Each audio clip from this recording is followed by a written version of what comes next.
이제 우리가 관측하는 우주와 가까워지는데 그 중에 하나로 그 전까지는 그냥 따로 놀았던 양성자와 중성자들이 핵반응을 일으켜서 가벼운 원소들을 이루기 시작하고요. 주기율표 제일 아래쪽에 있는 거예요. 뭐 수소나 헬륨이나 리튬이나 등등. 더 무거운 원소들은 어떻게 생성되는지 여러분들 알고 있나요? 물리 전공 수업에서는 별로 배울 기회가 없었을 것 같고 오히려 교양서적에서 배웠으면 더 일찍 배웠을 텐데 역시 중요한 사건들 몇 개만 더 언급하면 되는데 그 프리드만 로버슨 워커 히스토리에서 제일 중요했던 스텝 중에 하나가 초기 우주에서 레디에이션이 더 중요했다가 후기로 오면서 매터가 더 중요한 데로 넘어온다고 했었잖아요. 그 당시 시점에서 에너지 덴시티의 값을 비교했을 때 레디에이션 쪽과 매터 쪽이 값이 거의 같아지는 시점이 드디어 도래를 합니다. 이 시점과 거의 겹치는 시점에서 소위 리컨비네이션이라는 게 일어나는데 그 전까지는 전자 따로 양성자 따로 날아다니는 게 확률적으로 더 높았어요. 여기 확률이라는 말은 열통계 물리에서의 확률 얘기인 겁니다. 온도가 더 낮아지면 상대적으로 양성자와 전자가 결합돼서 중성인 수소 원자를 이루고 그 과정에서 여분의 에너지는 빛으로 흘려보내는 게 연력학적으로 더 안정된 상태가 되는데 한 번 이 일이 벌어지고 온도가 어느 정도 낮아지고 나면 되돌아갈 수가 없어요. 왜냐하면 그 전까지 온도가 높았을 때는 전기적으로 중성으로 존재하는 수소 원자가 있더라도 높은 에너지를 갖는 포톤이 와서 때려가지고 다시 전자와 양성자를 분리시키는 반대 방향 프로세스도 어느 정도 높은 확률로 벌어졌다는 거거든요.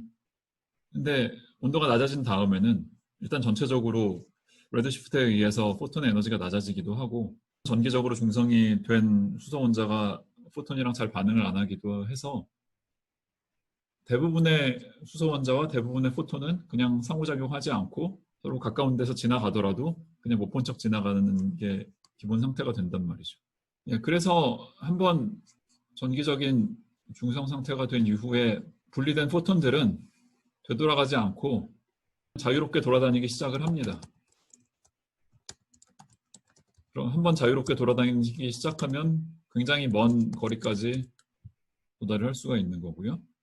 그게 곧 지금 우리가 관측하고 있는 코스믹 마이크로웨이브 백그라운드가 됩니다. 그래서 코스믹 마이크로웨이브 백그라운드가 우리한테 보여주는 게 뭐냐? 우주의 모양인데 어느 시점의 우주의 모양이냐? 지금의 우주의 모양이 아니라 저 포톤 디커플링이 일어난 시점의 우주의 모양이라는 거죠. 그러면 코스믹 마이크로웨이브 백그라운드를 관측을 하면서 우리가 어떤 점에 주목을 해야 되냐? 여러 가지 점에 주목을 해야 되는데 제일 재밌는 특성 중에 하나는 그 디커플링이 벌어졌던 시점에서 왜 우주가 거의 호모지니어스하지만 완벽하게 호모지니어스하지는 않았느냐라는 거고요. 예, 우리가 그 약간의 인호모지니어티에 관심을 갖는 이유는 그게 그 이후에 벌어진 은하계의 생성에 아주 결정적인 역할을 했기 때문이고요. 근데 이 포톤 디커플링이 중요한 이유 중에 하나는